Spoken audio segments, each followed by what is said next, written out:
জুবাইর যিনি মাইন বিস্ফোরণে আহত হয়েছে তাকে কক্সবাজারের উদ্দেশ্যে নিয়ে আসা হচ্ছে, কিন্তু এখনো পর্যন্ত কক্সবাজার সদর হসপিটালে এসে পৌঁছেনি। স্থানীয়রা যেটি বলছেন যে গতকাল যখন আরাকান আর্মি গুলি করতে করতে বাংলাদেশের ভেতরে ঢুকে পড়েছিলেন, তখন হোজাইপা নামে একজন কিন্তু গুলিবিদ্ধ হয়েছিলেন। পরে বর্তমানে তিনি চট্টগ্রাম মেডিকেল কলেজ হসপিটালে ভর্তি রয়েছেন।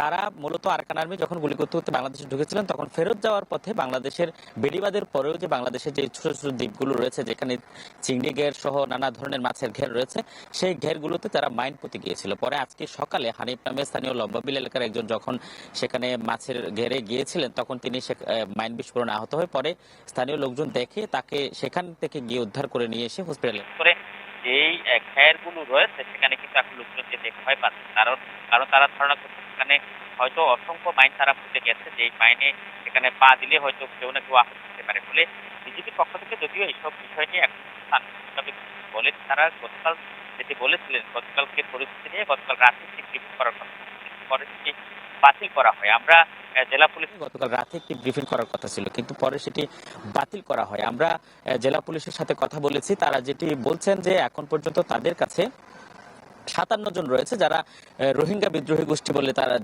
তারা দাবি করেছেন। পরে তাদের বিষয়ে কিন্তু এখনো পর্যন্ত কোনো সিদ্ধান্ত হয়নি। পুলিশ যেটি বলছে যে বিজেপির পক্ষ থেকে তাদের বিরুদ্ধে মামলা দেওয়া হয়নি, সে কারণে তারা এখনো আইনগত কোনো পদক্ষেপ নেওয়া হয়নি। তবে পুলিশ বলছে তাদের কাছে কোনো ধরনের অস্ত্র উদ্ধার নেই। ফলে তারা সেখানে কিভাবে গিয়েছিল, সেখান থেকে কিভাবে আসলো এবং তাদের হাতে যে অস্ত্র ছিল সেই অস্ত্রগুলো কোথায়, সেই প্রশ্নের অনেকগুলো প্রশ্ন কিন্তু এখনো পর্যন্ত উত্তর মিলছে না। তবে স্থানীয়রা আপাতত যেটি বলছেন যে সীমান্ত এলাকায় যে ধরনের নিরাপত্তা ব্যবস্থা নিশ্চিত করার কথা ছিল বিজেপির পক্ষ থেকে, সেটি নিয়ে উদাসীন ছিল তারা। ফলে এই ঘটনাগুলো ঘটেছে এবং এই ঘটনার কারণে মানুষের মধ্যে যে আতঙ্ক তৈরি হয়েছে, সেই আতঙ্ক কখন নাগাদ শেষ হয় সেটি এখনো পর্যন্ত বলা যাচ্ছে না। এবং সেখানে আমরা গতকাল যেটি দেখেছি যে ভবনগুলোতে চলে যাচ্ছে, মানে যে সমস্ত ছোট ছোট বিল্ডিং গুলো রয়েছে সেই বিল্ডিং গুলোতে লোকজন চলে যাচ্ছে, ঝুঁকিপূর্ণ ঘরগুলোতে তারা থাকতে ভয় পাচ্ছে। জুবাইর, এই ছিল আমার কাছে এখান থেকে সর্বশেষ।